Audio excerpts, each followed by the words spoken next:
하루의 성경 한 장. 사랑하는 성도 여러분, 오늘은 출애굽기 22장입니다. 21장에 이어 생활규례가 이어지게 되는데, 이번 장에는 첫 번째는 배상에 관한 법, 두 번째는 도덕에 관한 법이 기록이 되어지고 있습니다. 첫 번째 배상에 관한 법을 살펴보실게요. 어떤 사람이 가축을 훔치고 그것을 잡거나 팔아버리다가 잡혔습니다. 그러면 그는 소는 5배로, 양은 4배로 갚아야 했습니다. 도둑질한 자는 반드시 갑절로 배상을 치러야 했고, 배상할 것이 없으면 자기 몸을 팔아서라도 배상해야 했습니다. 종이 되는 거죠. 어느 집에 도둑이 들었을 경우 그가 한밤중에 들어왔다가 주인에게 죽임을 당합니다. 그러면 그 주인은 죄가 없습니다. 그러나 해가 뜬 이후에, 날이 밝을 때 집에 들어와 주인에게 잡혀 죽었으면 도둑을 죽인 주인에게 피 흘린 죄가 있습니다. 어떤 사람의 가축이 남의 밭이나 포도원에 들어가서 농작물과 포도를 먹었으면 그 가축의 주인은 상대방 밭 혹은 포도원 주인에게 자신의 밭 혹은 포도원에 가장 좋은 것으로 배상해야 했습니다. 또 화재로 남의 밭에 손실을 입혔다면 방화자가 배상해야 했습니다.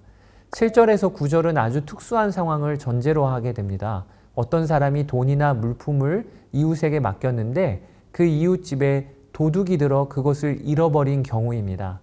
도둑이 든 것이 맞고 도둑이 잡히면 그는 갑절을 배상해야 합니다. 그런데 도둑이 든 것이 확실치 않아요. 그러면 물건을 맡긴 자와 집 주인은 재판장 앞에 가서 조사를 받아야 했습니다. 재판장은 집주인이 손을 대었는지 여부를 판단합니다. 그리고 만약에 죄가 있다고 판단이 되면 상대편에게 갑절의 보상을 해야 했습니다. 이것은 공동체 안에 신뢰관계가 유지되도록 하는 법이었습니다. 서로를 의심하는 일이 없도록 분명한 율법을 주어서 백성들이 분열되지 않도록 한 것입니다. 하나님은 얼마나 공동체의 하나됨에 관심이 있으신지를 우리가 알아야 하겠습니다. 10절에서 13절도 마찬가지로 특수한 상황에 해당되는 법입니다. 어떤 사람이 낙이나 소나 양이나 다른 짐승을 이웃에게 맡겼습니다. 그런데 그 짐승이 죽거나 상한 경우에 사건의 목격자가 없어요. 만약에 맡은 자가 나는 하나님 앞에서 손을 대지 아니하였습니다 라고 맹세하면 맡긴 자는 그것을 신뢰하여야 했습니다. 만일 도둑을 맞은 경우라면 맡은 자는 맡긴 자에게 배상해야 했습니다. 또 다른 동물에게 찢긴 경우라면 그것에 대해서 증언하고 입증이 되면 배상하지 않아도 되었습니다. 두 번째는 도덕에 관한 법입니다. 만약에 어떤 사람이 한 여인과 혼전관계를 했으면 그 관계에 대한 책임을 져야 합니다. 여자 쪽이 허락하면 예물을 주고 아내로 삼아야 했고요. 그러나 여자의 가정이 허락하지 않으면 위자료를 내고 그에 따른 배상을 해야 했습니다. 이스라엘 백성 가운데는 무당이나 짐승과 음행하는 자를 살려두어서는 절대 안 됩니다. 그러면서 하나님은 이방 나그네, 과부, 고아를 압제하지 말고 선대하라고 말씀하십니다. 만약에 그들을 괴롭혀서 그들이 하나님께 부르짖으면 하나님이 들으시고 학대하는 자들을 무섭게 징계하시겠다고 하십니다. 가난한 자가 돈을 꾸면 그에게 채권자처럼 굴거나 이자를 받지 말라고 하십니다. 또한 이웃의 옷을 전당 잡았다면 해가 지기 전에 그에게 옷을 돌려보내라고 하십니다.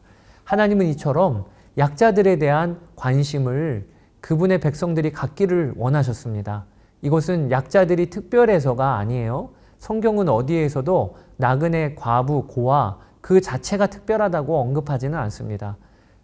다만 하나님의 긍휼과 자비하신 성품이 그들을 향해 움직이시는 것이라고 보면 돼요.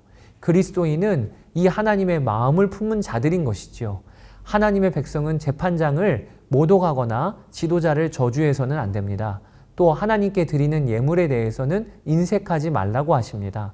집에서 처음 난 장자와 가축의 초태생은 하나님께 마땅히 돌려야 합니다. 하나님의 백성은 거룩한 백성이 되어야 합니다. 그래서 짐승에게 찢긴 동물의 고기를 먹어서는 안 된다고 하십니다.